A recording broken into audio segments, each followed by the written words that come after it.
What's going on, guys? I've got here a 2008 Toyota 4Runner, and I'm using this car to point out to you the location of the starter relay, the starter fuse, and I'm gonna go over the electrical side of how everything is wired and what to check for when your Toyota 4Runner is not starting. So we're gonna begin by moving under the hood. This is where we'll find the main fuse for the starter, as well as the starter relay. Now, you know, the battery is right here. While we're under the hood, go ahead and check and make sure that your battery connections are both clean and tight, and also free of corrosion. Moving on beyond that, we're gonna have to remove this cover here for the fuse box. We do that by pushing in on this tab here and hinging this up like so. And you can read about the different fuses and relays on the back, but I'll go ahead and point out to you, this is your starter relay right here.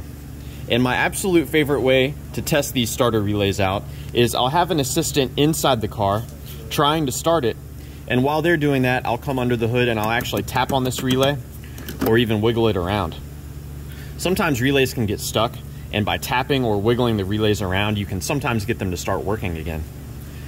Another troubleshooting step you can do is you can remove this relay, set it aside, and you can swap in a different relay. A great relay to swap in would be your fog light relay, which is right next to it. And if after making the switch, your car is able to start, well, then you know your original relay is probably no good. Now, when this relay engages, it sends power directly to the starter. And it gets that power from an important fuse called the AM2 fuse, which is right here. So this AM2 fuse, in addition to sending power to the starter relay, it also sends power to the ignition switch. And the ignition switch sends that power on to the starter relay when you're trying to start the car. So that begs the question, how do I know if my ignition switch is working? Well, fortunately, there is a fuse that's under the hood, or sorry, there's a fuse that's inside the car. It's a 7.5 amp fuse called the start fuse. So let's take a look at it. We pull this open like so, let it drop down. And the fuse we're looking for is up here. I'll go ahead and pull it out for you so you can see what a good fuse looks like. So this is the start fuse. This fuse only receives power from the ignition switch when you're actively trying to crank the engine over. So what's cool about that is you can actually use the exposed metal here on the fuse. You can use a voltmeter or a test light to see if that fuse is receiving power when the keys turn to the start position.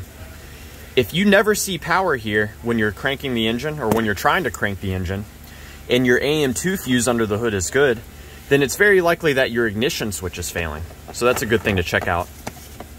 Now, if that fuse is receiving power, it still has to go through the ECU and the neutral safety switch before it will trigger the relay. So these cars have a feature where they will not allow you to start the car unless you're in park or neutral. So if you're not able to start the car in park, try putting it in neutral. Now, I can go ahead and pull this relay back out, and I want to show you the importance of each of these pins. So this pin right here, this actually receives constant ground. So you should always see a ground signal here. This red pin receives a constant power from our AM2 fuse right here.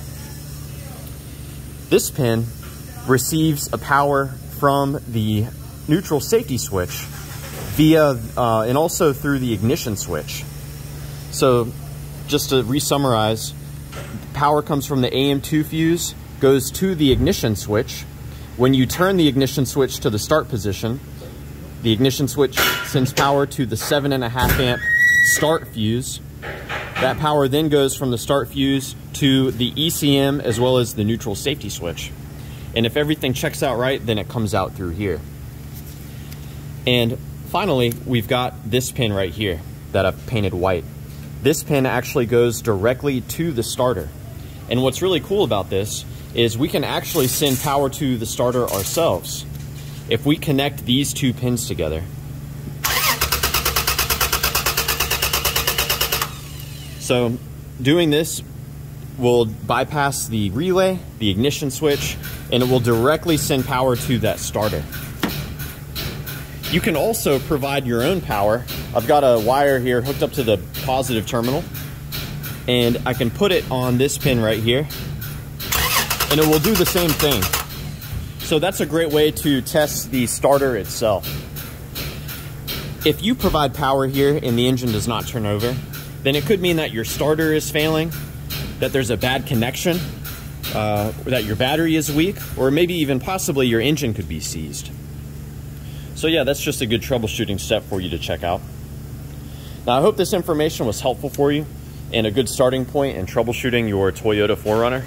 Please do let me know if you guys have any questions, and also if you have any advice. Thanks for watching.